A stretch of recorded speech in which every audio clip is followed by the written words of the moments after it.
Hi guys, I wanted to show some of y'all my bullet journal because I know that some of you are interested in seeing that, so I'm going to show you what I'm doing for this year. Right here, before I did anything else in it, I put my name, and then under this paper that I have taped in here at the moment, I have my contact information. I basically put down all my contact information, my phone number, my email address, my mailing address, so that if I ever lose this book, people can use whatever form they need to get it back to me because it's really important and I don't want to be without. And I just skipped this couple pages, and then right here I have what is basically my cover page. It doesn't serve really any purpose but to look pretty. And then on the left hand side I have my identity statement that I kind of felt was a good and important thing to have right here at the very beginning of my book. Then on these next two pages I have over here I have my goals, both my personal goals for the year and my business goals.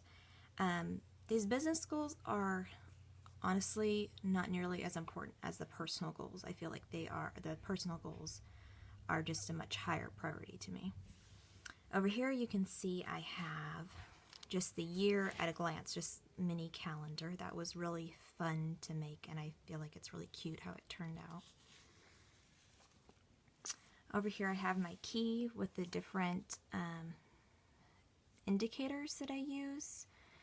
So, you know, I just put a box for a task. Everybody's a little bit different in what they like to use. This is just the key that I started using when I started bullet journaling back in October of last year, 2016. And so, I mean, this has changed up a little bit, but I've mostly stuck to the same thing, and I like how it's working for me. Some people, their key is way more complicated. Some people have even simpler key than this, so it's all in personal preference. Then this page, I have my index, and I actually have 2 more pages of index, and I'm hoping that that's enough because, as you can see, it's only January, and I already have my first page is over half filled up. Then right here, I have my future log for the first 6 months of the year. I have different color codes for different things, and then I circle them and I write them over here. And these post-it notes are on the page just to cover up some names that I have on here, last names of people to protect their privacy. These next 2 pages are blank. I'm leaving here for when I'm ready to set up my future log for the last 6 months of the year. And you can see right here I have my healthy eating habits and my weight loss tracker.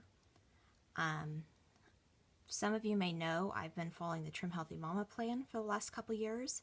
And so here I have boxes to, the different colors are color coded to color in how I eat on a day, whether I stay on plan or I have a list of approved cheats, or if I have an unapproved cheat, then I would write it down here, and that square would be pink.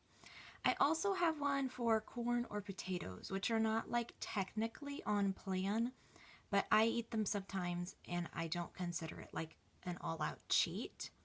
So if I eat corn or potatoes, I would put that in yellow, but it's not really a cheat in my mind. This over here is to, just like I said, keep track of my weight loss, but I have my actual weight in numbers written in here, which is why it's covered up, because I don't really want to share that with the whole world. I also want to show you this. You may notice this little red square. That's because, or not really square, half circle. It's because it's related to health. I have a color code that has different colors that I can color code my pages. And so you'll see that on a couple different pages in these next couple minutes.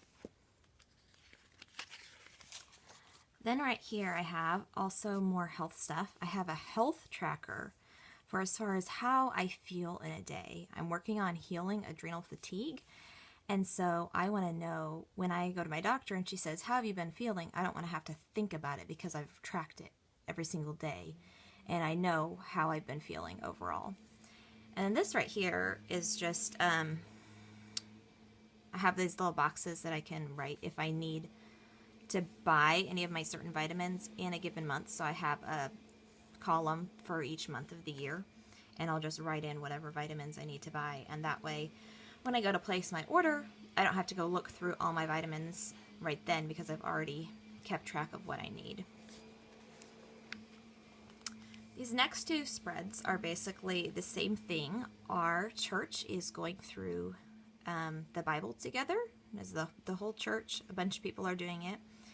And so they put together this reading plan, and so our family is trying to follow along with that. And so I just printed out the reading plan and washi taped it into my bullet journal, which I wasn't sure really how I felt about taping something big into my bullet journal like this, but I actually really like it. As you can see, today's January 4th, and we've got January 1st through 4th, so far I've kept up, and we'll see how that goes the rest of the year. You notice the blue tab over here, the darker blue, that's for spiritual. And then this is just the second 6 months of the year of that Bible reading.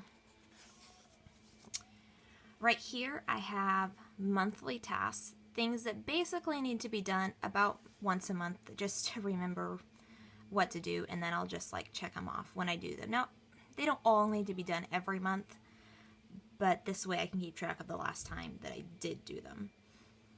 Over here, you'll notice two more little sticker things. This color, the lighter blue, is for anything like my Etsy business related. And so one of my business goals for this year is to release some of the crocheted patterns that I've written. And so I have boxes over here to write in the different steps along the way so that I can keep track of what I've gotten done.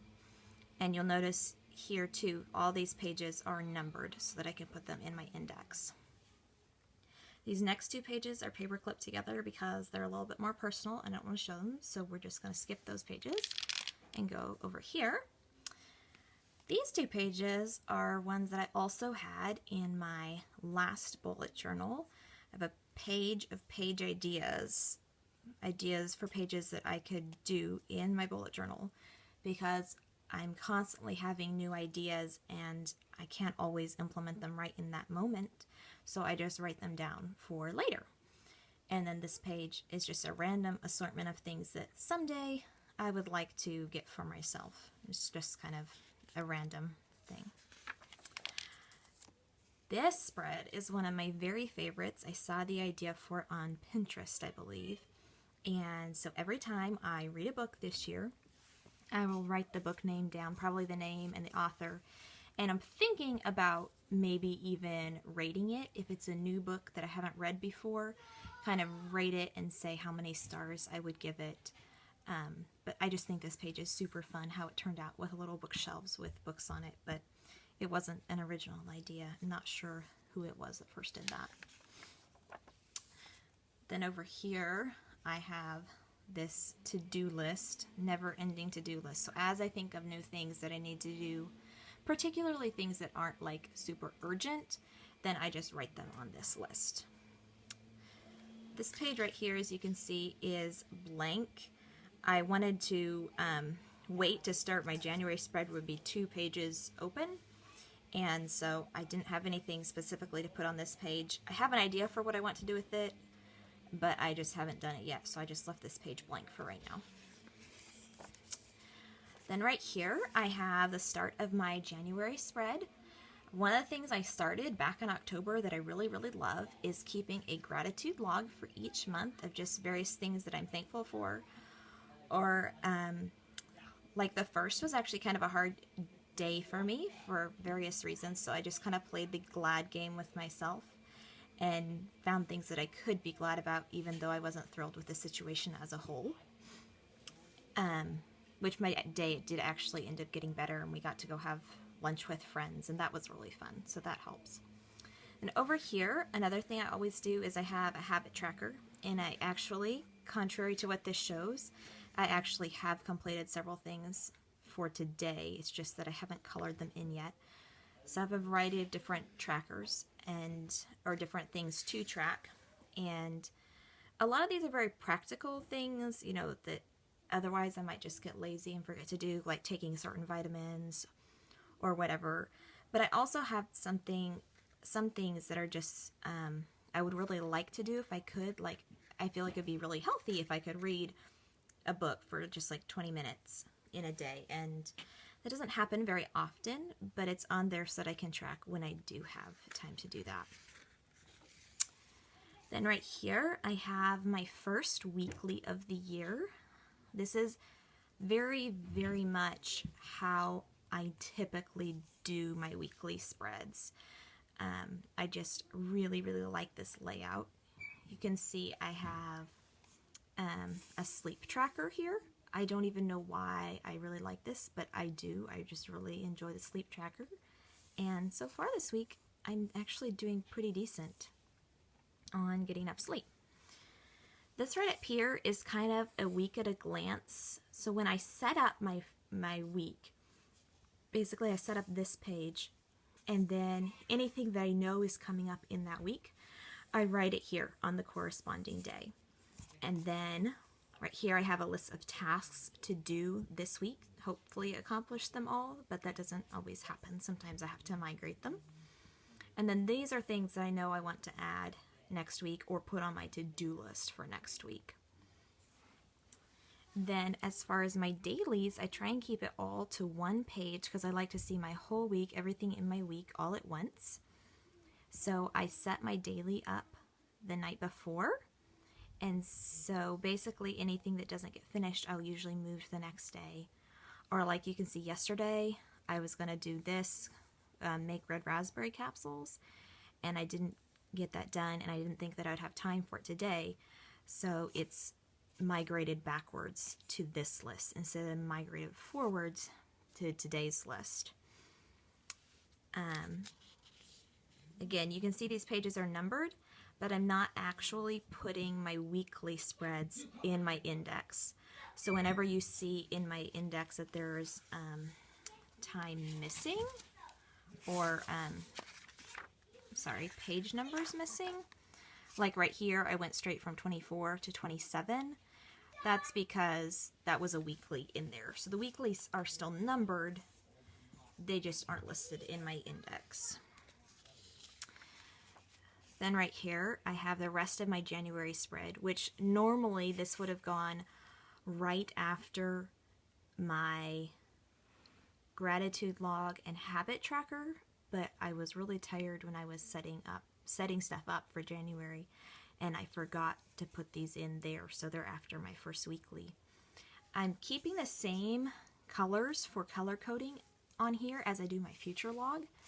I just have a little calendar of the month, and then I'm just writing in those same things from my future log, and then I'll write in anything else that comes up. One thing I also like to do is I always like to set a couple small goals for myself for a given month. So this month is pretty basic, as I want to read 2 books and I want to write 2 blog posts, which I'm really terrible about writing blog posts, so we'll see if that actually happens. And then I have right here is just a to-do list for the month. So it needs to be done probably this month, but it's not important enough to be put on this week. So this is kind of in between the never-ending to-do list and the this week or today to-do list. Over here, I have my finances for January. So when I get my first paycheck of the month, I'll write that in, and then any other expenses will come in under that. And I'm actually doing my budgeting a little bit differently this month than I have previous months. So what I'm going to do is at the end of the month, whatever's left from those paychecks is going to go into my savings account. And so hopefully the fact that I'll be writing down everything I purchase or pay for or whatever will deter me from making extra stuff or making extra purchases, buying stuff that I don't need, because I don't like having to write specifics down like that. So that is all I have for set up so far for this year. The one other thing I do want to show you guys in the back here is these are the different pens that I use. And so one of the first things I did when I was setting up my bullet journal was I took and I tested just a little section of each of those pens and then wrote the color name next to them so that I have it for easy reference, so I don't have to just make a little scribble on a paper to test what the exact color is and exactly how it shows up on this paper. I can just flip to the back, whether I'm using my fine liners or my Crayola markers, and I know exactly what it looks like. I also have this for my colored pencils, which don't show, a lot of them don't show up tremendously great on this particular paper, but I still do really like them for some things. And this page was just a testing different kinds of pens to know how they work, you know, do they bleed through, how do they show up, and so that was just various different kinds of pens that I had rather than colors. So I think that's all for my bullet journal, what I have so far this year. I'm also planning on adding pictures of a bunch of these pages to a Pinterest board that I have. I have a couple different Pinterest boards for bullet journaling. One of them is just various ideas that I see, and the other one is pages from my actual bullet journals. So I'll put some pages from this bullet journal on that board, and I also have some pictures from my bullet journal that I used from October to December of last year. So I'll put the link to that Pinterest board in the description here so that y'all can see that. And I think that's all. Thanks, guys.